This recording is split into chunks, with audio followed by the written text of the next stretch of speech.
Bien, continuamos con nuestro proceso en comunicación de datos a nivel de la unidad número 2, en donde ya entramos a ver a los sistemas de transmisión de datos, transmisión análoga digital, tipos de modulación, amplitud modulada, frecuencia modulada, tasa de envío máxima por canal, frecuencia, espectro, ancho de banda y perturbación de la transmisión. Por lo tanto, comencemos a identificar nuevamente la señal análoga de acuerdo a sus valores y de acuerdo a la comunicación que se puede emplear entre ellos. Entonces, una señal análoga es aquella que nos permite identificar unos picos de voltaje dentro de esa señal generada que podría darse de acuerdo a un fenómeno electromagnético que representa una función matemática continua, es decir, como lo vemos allí con unos picos de altos y bajos que tienen como tal una amplitud y un periodo que representa el dato como tal de la información. La función de acuerdo al tiempo. Algunas de las magnitudes físicas comúnmente portadoras de señal de este tipo son eléctricas, como intensidad, la tensión, la potencia, pero también pueden ser hidráulicas, como la presión, y térmicas, como la temperatura. Dentro de la naturaleza hay un conjunto de señales que percibimos a nivel análoga, así como la luz, el sonido, la energía. Son señales que pueden tener una variación continua, pero incluso puede tener una descomposición de la luz a nivel del arco iris, como vemos que se realiza en una forma suave y continua. La onda sinusoidal de una señal análoga es una sola frecuencia. Por lo tanto, los voltajes de voz y de video son señales análogas que varían de acuerdo al sonido, o las variaciones van de acuerdo a la luz, como corresponde la información de lo que se va transmitiendo.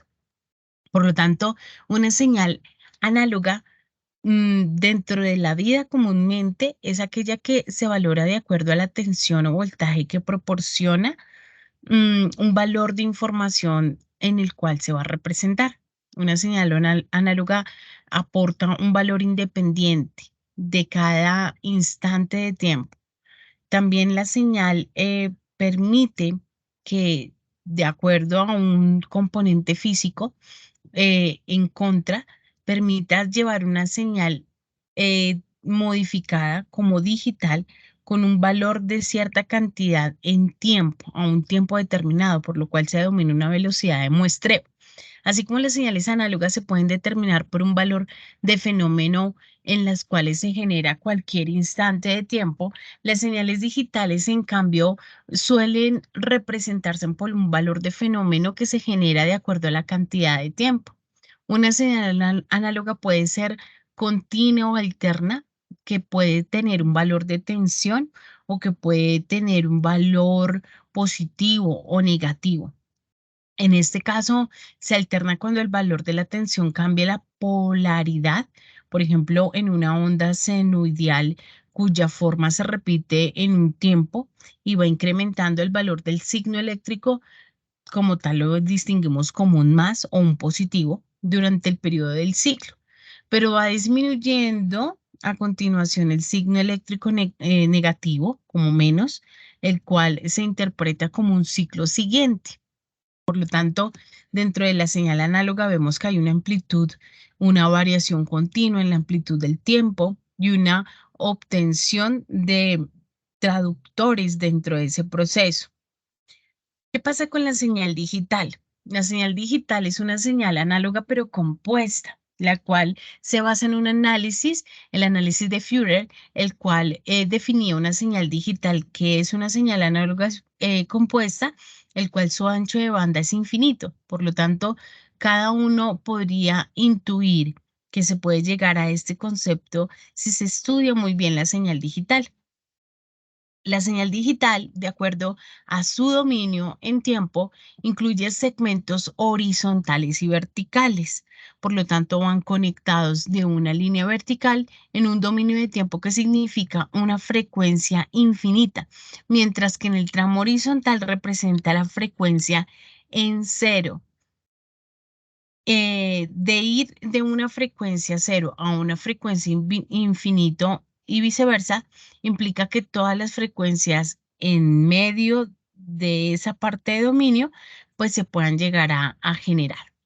El análisis de Führer nos reduce el poder descomponer esa señal digital de manera periódica a lo largo de las comunicaciones. La señal está descompuesta por una representación de dominio de frecuencia con un alto ancho de banda infinito por frecuencias discretas y que esta señal es aperiódica, es decir, la señal descompuesta todavía tiene un ancho de banda infinito que permite que las frecuencias sean continuas.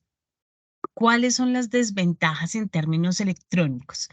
Las señales de cualquier circuito o comunicación electrónica son susceptibles a las modificaciones de forma no deseada de diversas maneras mediante el ruido, lo que ocurre cuando en mayor o menor medida para solucionar esto se suele dar que se puede dar una adición que puede ser llegada a ser procesada. La gran desventaja respecto a las señales digitales podría ser el ruido de las señales análogas. Cualquier variación dentro de la información a nivel de recuperación, esta puede ser una pérdida que afecta en gran medida el correcto funcionamiento y el rendimiento que se puede dar de acuerdo a los dispositivos analógicos.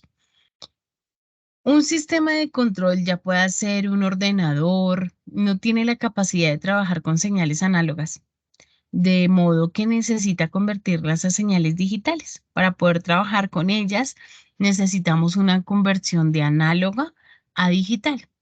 Un ejemplo de ese sistema análogo podría ser un sistema electrónico en un altavoz, en el cual se emplea una amplificación de sonido y en el cual forma en este eh, que sea audio, ¿cierto? Pero por su audiencia. Las ondas de sonido son analógicas en su origen, las cuales son captadas de acuerdo a un dispositivo con micrófono y son convertidas en pequeñas variaciones análogas de tensión denominadas señales de audio. Esta tensión varía de manera continua, de manera que cambia el volumen y la frecuencia de sonido y aplica dentro de la entrada del amplificador de manera lineal. Por lo tanto, la salida del amplificador, que es la tensión de entrada amplificada, se introduce el altavoz, se convierte de nuevo y la señal de audio amplificada son ondas sonoras con un volumen mucho mayor en el sonido original captado por el micrófono.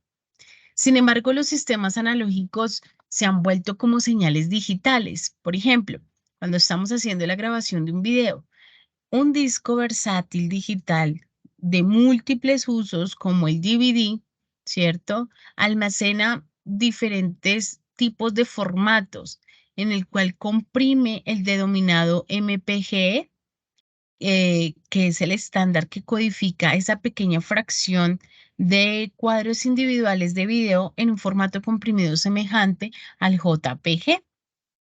Sin embargo, al codificarlo, uno de los cuadros en los que diferencia este y el anterior, pues tiene la capacidad al dividir de generarlo en una sola capa y en un solo lado aproximadamente de 35.000 millones de bits, suficientes para grabar casi 2 horas de un video de alta calidad de un disco de doble capa o doble lado que tiene 4 veces esta capacidad.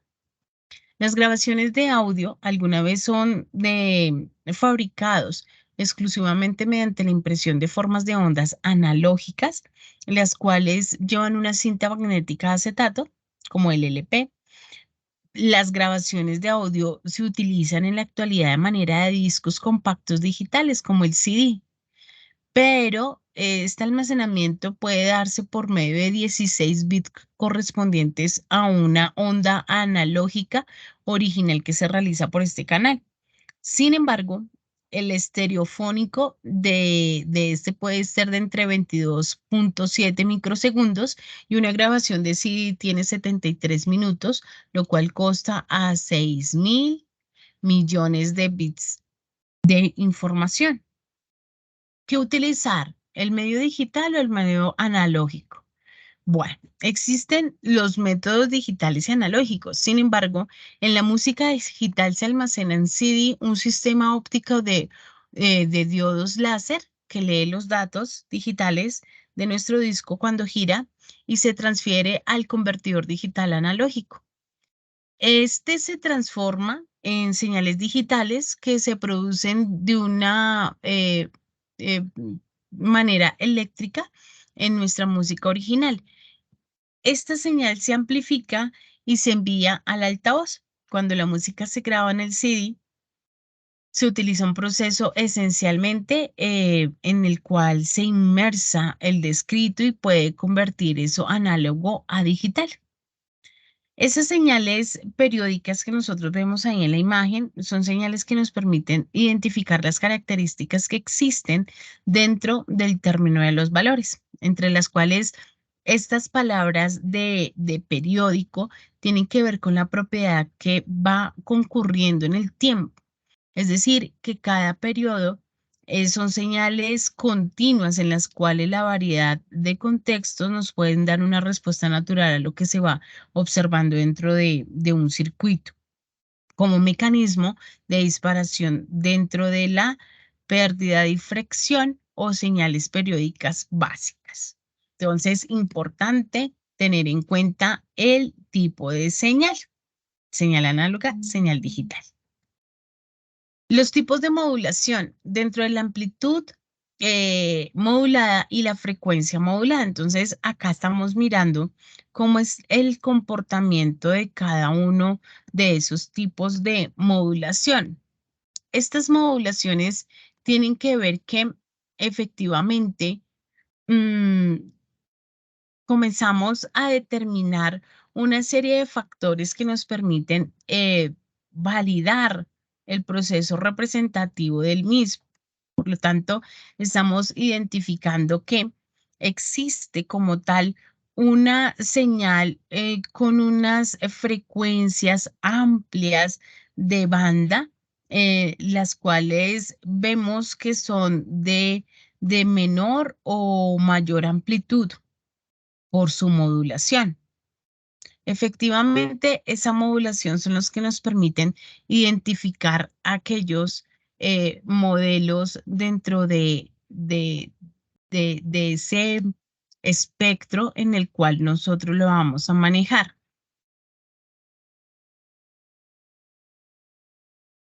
La modulación dentro del proceso en el cual podemos modificar una señal nos permite identificar en la capa física de nuestro modelo efectivamente en una primera entrada la atenuación dentro de la potencia que existe dentro del canal de transmisión y la que tiene como salida al ser expresada por decibeles. Dentro del ancho de banda se describe como tal un rango de valores de frecuencia que pueden ser señales transmitidas a través de un medio de transmisión, ya sean de carácter electrónico o electromagnético.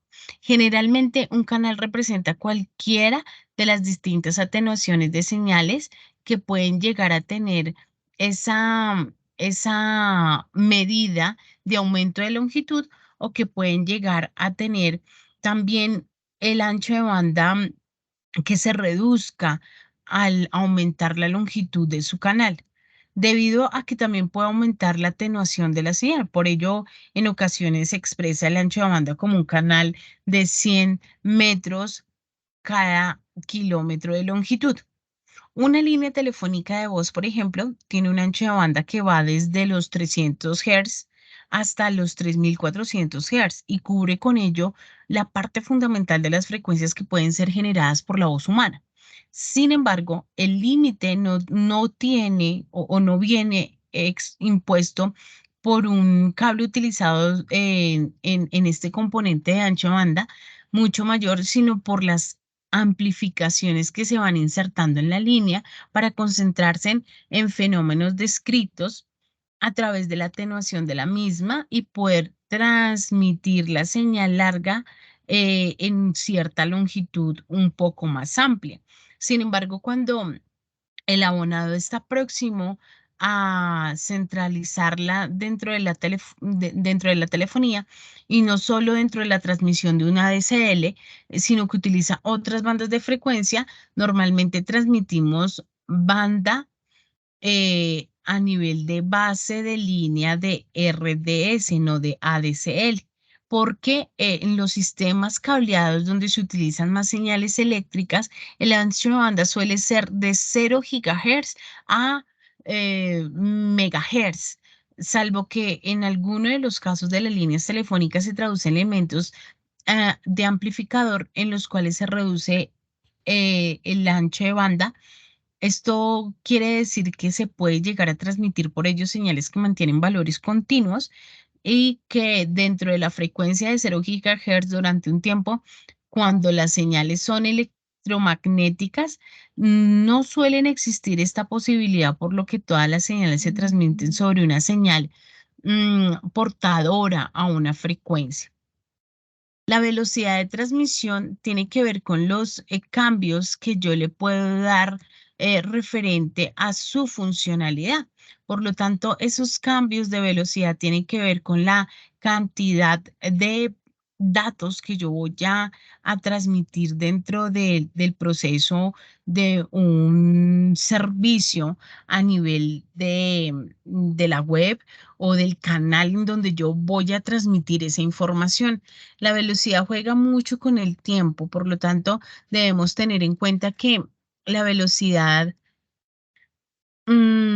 permite determinar hasta qué punto yo voy a transmitir y de qué manera lo voy a transmitir para que el canal no se escuche o no tenga de alguna manera límites de suciedad o que tenga límites a nivel sí, de estar sucio el canal, que es lo que nos generaría de pronto un ruido por no alternar o no tener bien cuadrado, bien sincronizado esos tiempos de ejecución a nivel de la amplitud de la señal que yo necesito que sea emitida dentro de los canales. Por lo tanto, yo debo ser muy práctico en pensar cómo voy a adaptar mi red de acuerdo al tipo de red, a la topología que maneje y con cuántos de ellos voy a comenzar a participar de tal manera que podamos tener la cantidad de oyentes dentro de nuestro proceso, que no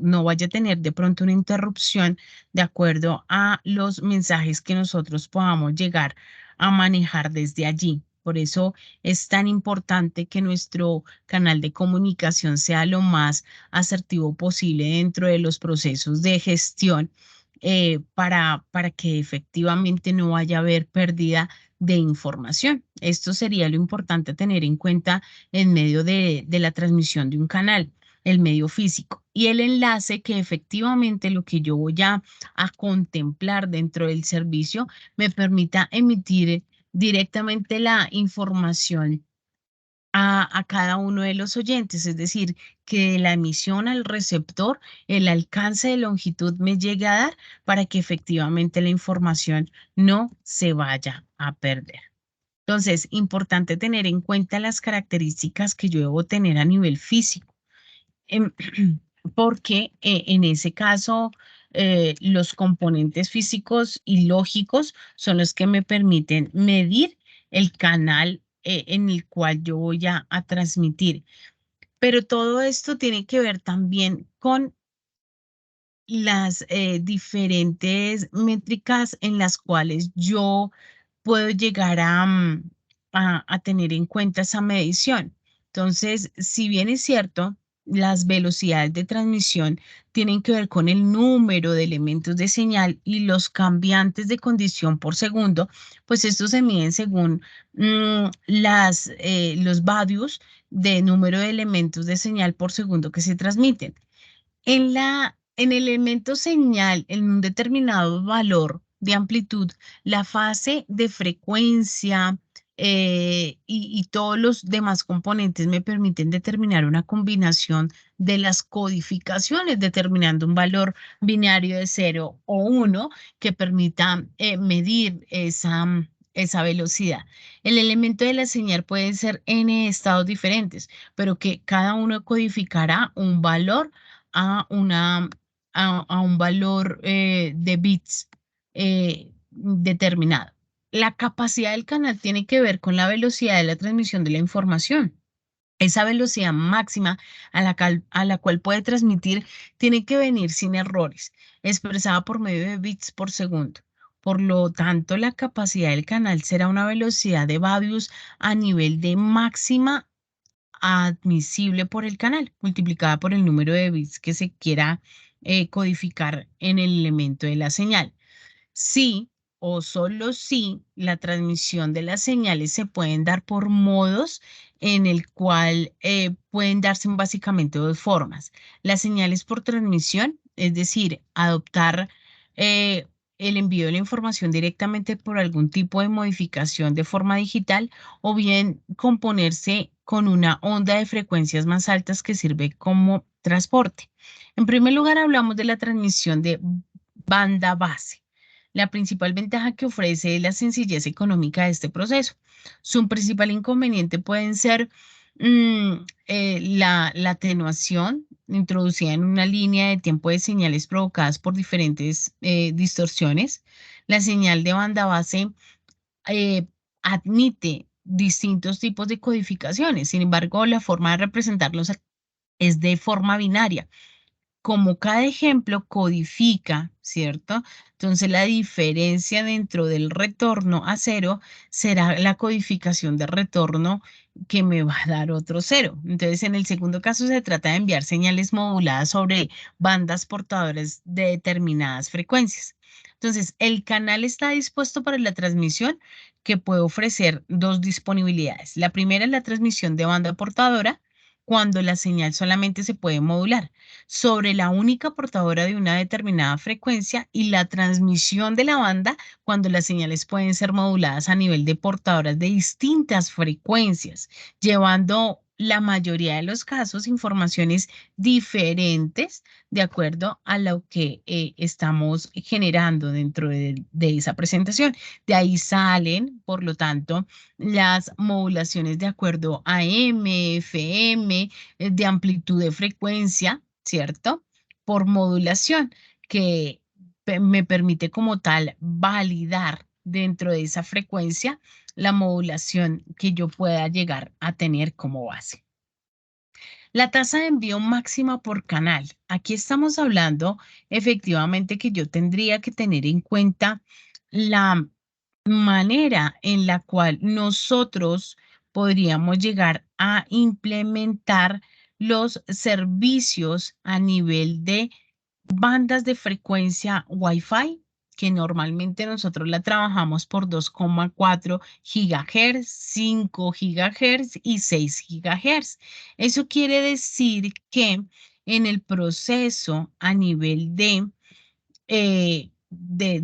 casi todos los que conocemos ampliamente de redes inalámbricas, actualmente no hay una tendencia muy grande a las conexiones inalámbricas a Internet. Seguro hemos oído hablar de banda ancha de 2,4 y de la banda de frecuencias de 5 GHz, anteriormente conocidas como Wi-Fi N o Wi-Fi AC. Ya conocido en el año 2018 como una alianza en las cuales por nomenclatura más sencilla la llamamos Wi-Fi 4, 5 o 6.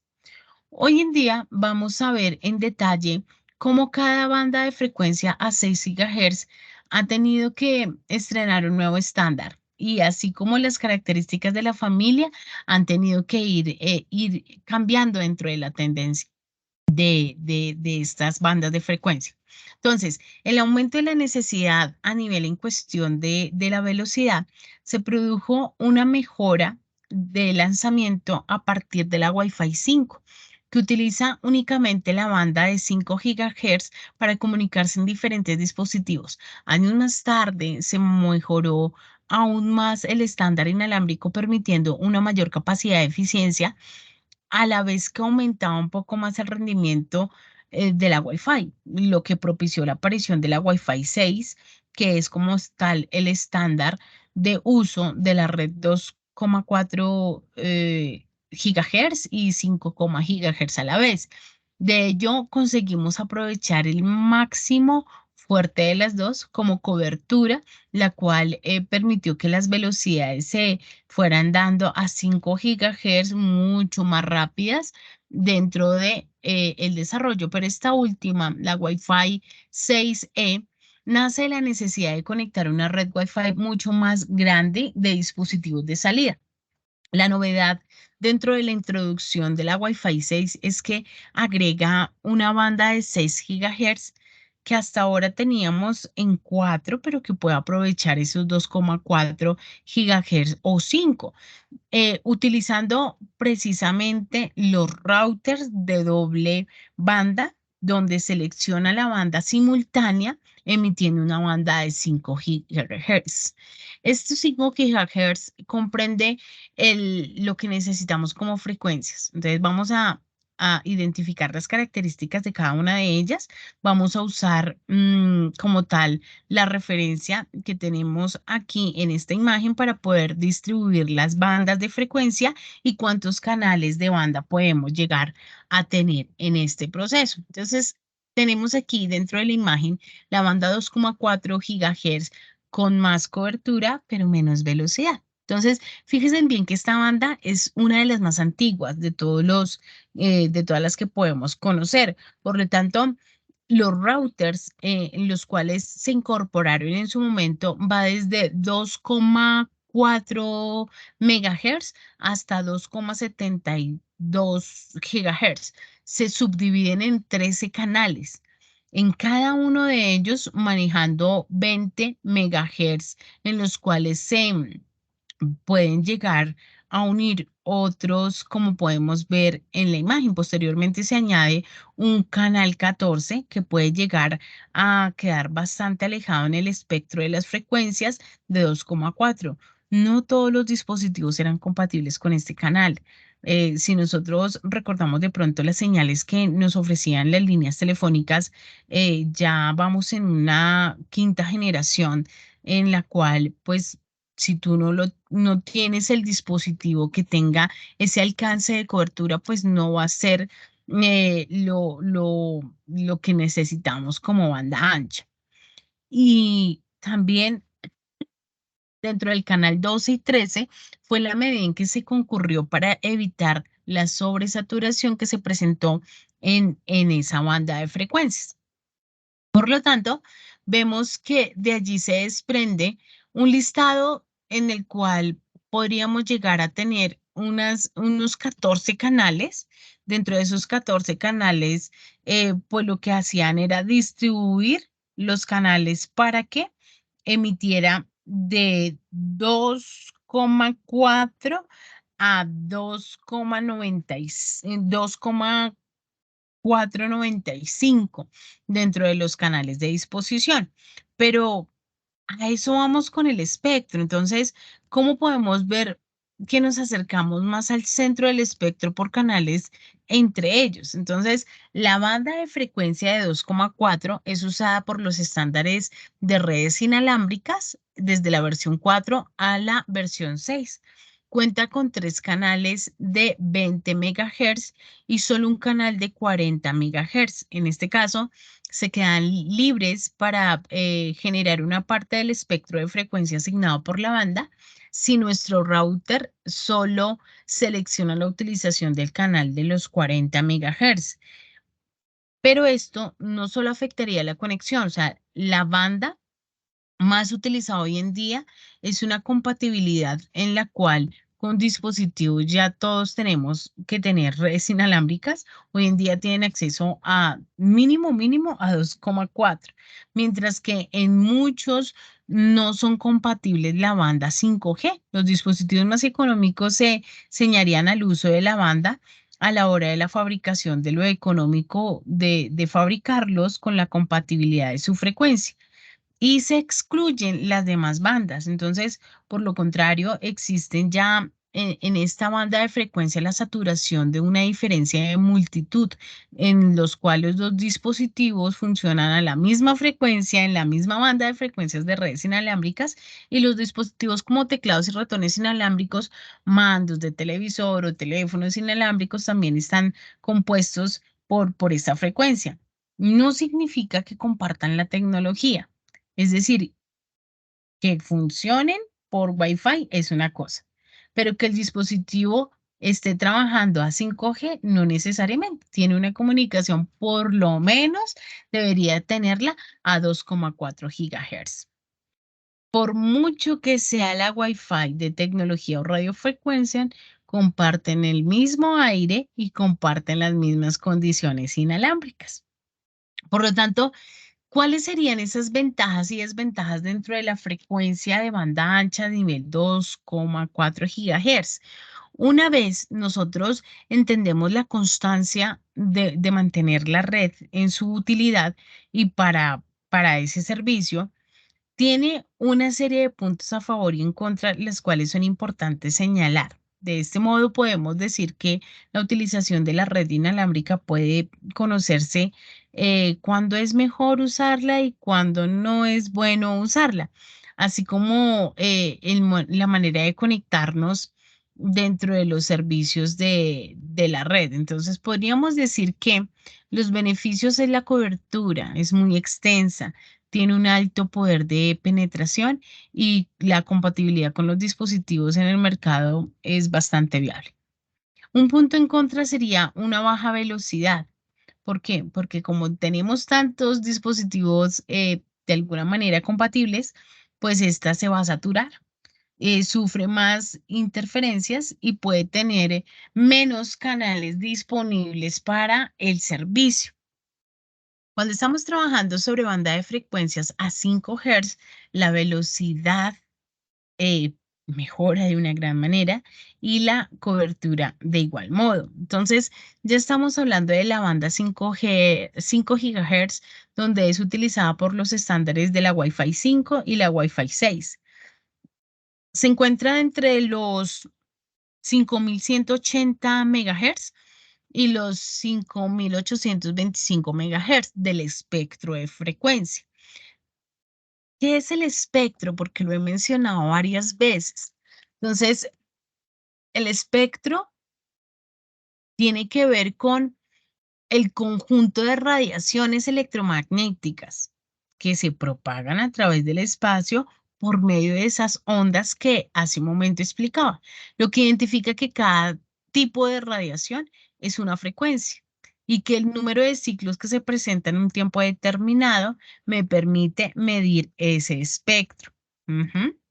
Entonces, dentro de, perdón, dentro de esas señales podríamos decir que tiene una clara mejora en los canales de 160 MHz, aunque solo sean dos canales de 160 MHz. Esto, como banda de frecuencias, mejora increíblemente la conexión de Wi-Fi al tener doble velocidad real y teórica, porque también incorpora un frente de su predecesor de canales de 80 MHz y que también ayudan mucho más a liberar la congestión de la red a la vez que propagamos una buena velocidad. Entonces, en resumidas cuentas, la banda que soporta 25 canales de 20 MHz, son 12 canales de 40 MHz y 6 canales de 80 MHz y por consiguiente 2 canales más de 160 MHz, lo cual permite distribuir de una manera considerable los canales para que rinda dentro del espectro de la señal, atendiendo como tal la explicación de la banda y los grupos de canales a nivel de región de grupos que podemos utilizar y que pueden ser restringidos de acuerdo a una velocidad mínima y máxima a manejar. Los canales más bajos dentro de este pueden ser de 36 a 48. Son canales de ancho de banda de 20 MHz, 40 MHz o 80 MHz, pero se encuentran dentro del espectro a nivel de la banda ancha de los 5 Hz y se denominan como canales bajos porque son canales de más baja frecuencia. pero no quiere decir que no tengan la suficiente resistencia dentro de sus procesos de servicio. Los canales a nivel de UNI 2A son los canales de 56 a 64 que manejan entre 20, 40 y 80 megahertz de ancho de banda, lo cual pueden ser utilizados por protocolos de restricción de acuerdo a la selección de la frecuencia dinámica y el protocolo de transmisión de potencia de control, los cuales nos rigen la IEEE en su norma 802.11, que permite que los dispositivos router o acceso se comporten de acuerdo al espectro de radiofrecuencia de 5 Hz en el radar. Las señales de radar son vulnerables a nivel de las interferencias de otros dispositivos que usan el mismo espectro. La función DFS permite que el router o punto de acceso detecte la señal del radar o cambie la frecuencia de funcionamiento para evitar las interferencias de este proceso y garantizar los sistemas en el radar, bien sea por enviar o recibir información de manera precisa. Por lo tanto, ajusta automáticamente el canal y la potencia de la salida en el router para no interferir en las señales militares a nivel de su radar. ¿Listo? Entonces, importante tener en cuenta estos espectros de acuerdo a la cantidad de canales que pueden llevarse a cabo. Hay un siguiente canal que es el denominado UNI 12. Son canales que manejan de 100 a 140 ancho de banda, en los cuales se distribuyen de 20, 40 y 80 megahertz con restricciones anteriores. Están separados para que dentro de otras regiones no se puedan utilizar dichas frecuencias. No obstante, en Europa también pueden disfrutar de estos canales sin problemas, con restricciones mencionadas, pero sin problemas en su utilización en los entornos interiores y exteriores. Esta banda de frecuencias también la podemos disponer dentro de un canal de 160 megahertz o un canal para distinguir el rendimiento inalámbrico. En los otros estándares a nivel de UNI 3, que tienen que ver con características de 149 a 165, que son canales distribuidos entre 20, 40 y 80 megahertz sin ningún tipo de restricciones. Se llaman canales altos porque son canales que utilizan frecuencias más altas dentro de la banda 5G y que aparece dentro de los canales distribuidos por su espectro en manejo. ¿Cómo podemos comprobarlo? Pues utilizando ya la banda de frecuencia 5G, en la cual estamos pues restringida por ciertas regiones. ¿Cuáles son las ventajas y desventajas de utilizar el 5G?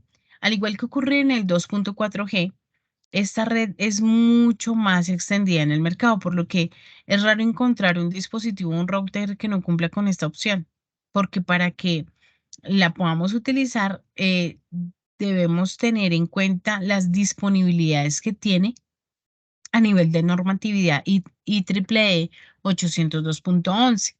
Las ventajas: su velocidad es muy alta, el tener un ancho de banda de dispositivos no suele caerse, la compatibilidad con la mayoría de dispositivos es mucho más compatible que otros y tiene canales disponibles. ¿Cuáles son las desventajas? De pronto que podamos tener una poca cobertura porque no todos los proveedores de servicio intervienen para ese 5G. El poder de la penetración y que la compatibilidad con los otros dispositivos no estén en la misma frecuencia. Si hablamos ya de frecuencias a 6G, es una utilización de banda ancha mm, a nivel de muchas más ventajas. El cambio se produce en la introducción que agrega realmente en el espectro 5G y 6G, que finaliza dentro de los 5,925 gigahertz, que podemos decir que no se llegaba a cubrir dentro de los 6G, cosa que sí podríamos hacer en los 6G. Ya llegaríamos a los 7,125 gigahertz, en donde se agrega un ancho de banda al espectro por frecuencias disponibles. y la generación de 14 canales con disposición de 80 o más bien 7 canales de 160, dependiendo de cómo la gestionemos según la configuración de nuestro dispositivo router y que este intercambio puede ser un nuevo estándar de frecuencia a la hora de intervenir dentro de los canales de amplitud y que puedan tener una velocidad demarcada dentro de la gestión de comunicación de dispositivos de la red y que se puedan agregar dentro de la amplitud de canales en redes inalámbricas de manera drástica en nuestra conexión de los routers, que la aplicación de ellos puedan ser intervenidos por esta sexta generación. Todavía no vamos a enfocarnos en la velocidad, ya que la mayoría de problemas de la Wi-Fi son por la congestión de la red, demasiados dispositivos conectados en ella sobre la misma frecuencia, pero que efectivamente dentro de las propiedades de las conexiones deberíamos compartir el mismo contenido de espera de funcionamiento que ayudan el espectro y ofrecer en un router la mayor franja de frecuencias para que no se pueda quedar la red, digamos, en un bajo rendimiento. En la velocidad nos referimos al ofrecer ese aumento teórico de rendimiento hasta el 30%, al ser una frecuencia superior. Con ello viene disimulándose la cobertura en 2,4 GHz que ofrece la mayoría de cobertura del resto de las diferentes versiones que hemos visto, pero que sí requiere de un punto a tocar y es que la banda de frecuencia alta tiene poca disponibilidad en la penetración, con la cual la velocidad en que teóricamente podríamos hablar, no conseguiríamos el aumento del 30%. Tenemos que ver paredes de por medio, velocidades que pueden causar la pérdida de la señal, que son otros factores que se deben tener en cuenta en todas las redes inalámbricas. Bien. La frecuencia en el espectro, entonces, efectivamente, cuando nosotros vemos la disponibilidad dentro del proceso de desarrollo de la frecuencia, vemos que efectivamente existe unas proporciones o intervalos referidos en radio AM y televisión o radio FM, microondas, infrarrojo, luz visible, ultravioleta, rayos X. Cada uno de ellos son espacios o franjas correspondientes a los que llamamos bandas o bandas de frecuencia. En consecuencia, las bandas de frecuencia corresponden a una proporción o un intervalo de frecuencias en el espectro. Estos intervalos son limitados. Es por esto que las bandas no, bueno, en las bandas son un bien de uso público y escaso que debe ser correctamente regulado internacionalmente y que debe ser encargado por ello la Unión Internacional de Telecomunicaciones, pero que en nuestro país también tenemos un doliente ante ese aspecto. Definamos el canal. ¿Te ha ocurrido alguna vez que el router o el módem de tu proveedor de servicio de Internet entrega señales Wi-Fi a intervalos? Yo creo que a muchos nos ha ocurrido esta situación. De hecho, llamamos al operador y si por teléfono no son capaces de resolver el problema, envían un técnico capacitado para que lo revise. Cuando llega el técnico, lo primero que dice al acceder al equipo es hablar de los niveles de ruido que se pueden presentar dentro de los canales y que probablemente hay interferencias dentro del uso de las conexiones. Por eso ellos se van primero en la parte física. Verifiquemos si el cable está bien conectado, verifiquemos si de pronto el cable en las puntas de su recepción no estén sulfatadas o estén oxidadas, porque esto también puede generar una disipación dentro de la conectividad clara. Finalmente, cuando el canal es maravilloso, pero dentro de los problemas de pérdida de señal se han solucionado, pues entonces ya tenemos que los decibeles, ¿cierto? Van a cambiar. Por lo tanto, ahora podríamos preguntarnos, ¿qué tiene que ver los canales de banda de frecuencias o qué tiene que ver con esos canales en mi Wi-Fi? Bueno, tendríamos que entender lo sencillo de la proporción de una banda y la subdivisión en ella para que se pueda distribuir muy bien el canal, ¿sí? Ya como lo hemos dicho dentro de la norma IEEE en el 802.11 del Instituto de Eléctrico y Electrónicos, hemos notado en esta normatividad que proporciona un intervalo de frecuencias de 2,4 GHz y se mueve entre los 2,40 y los 2,48 en la primera fase de su implementación. Pero sin embargo, eh, dentro del cambio de comportamiento de la banda, existe la distancia, por lo tanto, la distancia entre los canales de 2,4 debe ser de 5 megahertz en ese proceso. Por lo tanto, todas las frecuencias se centran en concentrar ese ancho de banda. El ancho de banda puede ser proporcionado a 22 megahertz en la siguiente y concurridamente se puede llegar a mover en canales aproximadamente de frecuencias de 2,40 a 2,42, que son delimitados de alguna manera por cada una de esas frecuencias sucesivamente. Cada circunferencia tiene un diámetro de 22,2 megahertz que simplifica como tal el ancho de banda y muestra la superposición entre algunos canales, que entre ellos deben ser pues compartidos dentro del proceso de desarrollo. Una vez ya tenemos eh, la presentación de el espectro. Ahora miremos entonces la perturbación de la transmisión, ¿por qué se presenta? Bueno, la perturbación de la transmisión pueden darse a diferentes factores físicos o lógicos. Dentro de ellos podríamos decir que la inteligencia a nivel de la extensión depende mucho de las necesidades del sistema, es decir, de cómo tiene nuestra infraestructura realmente. Se ha venido definiendo como una manera moderna los sistemas de suministro de energía para poder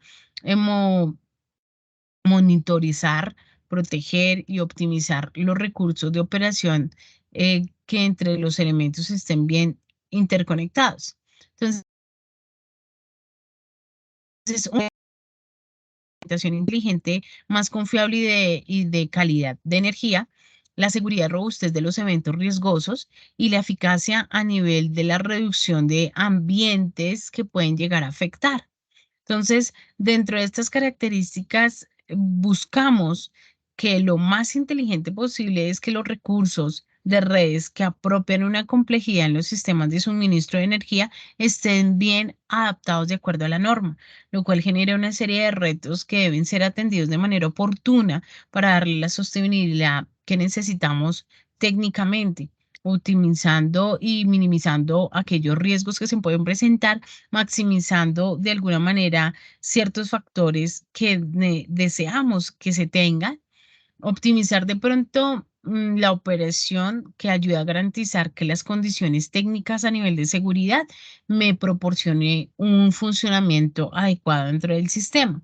Por lo tanto, de pronto hemos escuchado que los rack o las cajas donde están los cuartos de servicio de todos de todos los servidores, pues estén en unas adecuaciones y ambientes propicios, idóneos. El ambiente tiene que ver con la refrigeración. Es un cuarto en donde debe tener ventilación, pero no deben estar expuestos al sol, ¿sí? Por obvias razones, porque se nos pueden sobrecalentar los equipos. Al sobrecalentarlo los equipos, pues la infraestructura de los sistemas no estaría dentro de los resultados deseados. Adicional a ello, las características actuales dentro de la potencia de los servicios, pues debería disminuir el impacto ambiental y sostenibilidad a lo largo del tiempo. La implementación de las fuentes renovables de energía, como la eólica, la energía solar, la energía hidráulica. Cada capacidad instalada a nivel mundial de fuentes de energías ha llegado a tener hasta 1.849 gigavatios. Dentro del año 2015 aumentó a 8,7% en el espectro y pues puede llegar a incluir de pronto la generación hidroeléctrica. En esa transmisión y cambio energético, pues hay varios factores dentro de la energía renovable que yo debo tener en cuenta o debo contemplar. ¿Para qué? Para que realmente tengamos redes inteligentes en ese aspecto, por generación, por transmisión y por distribución.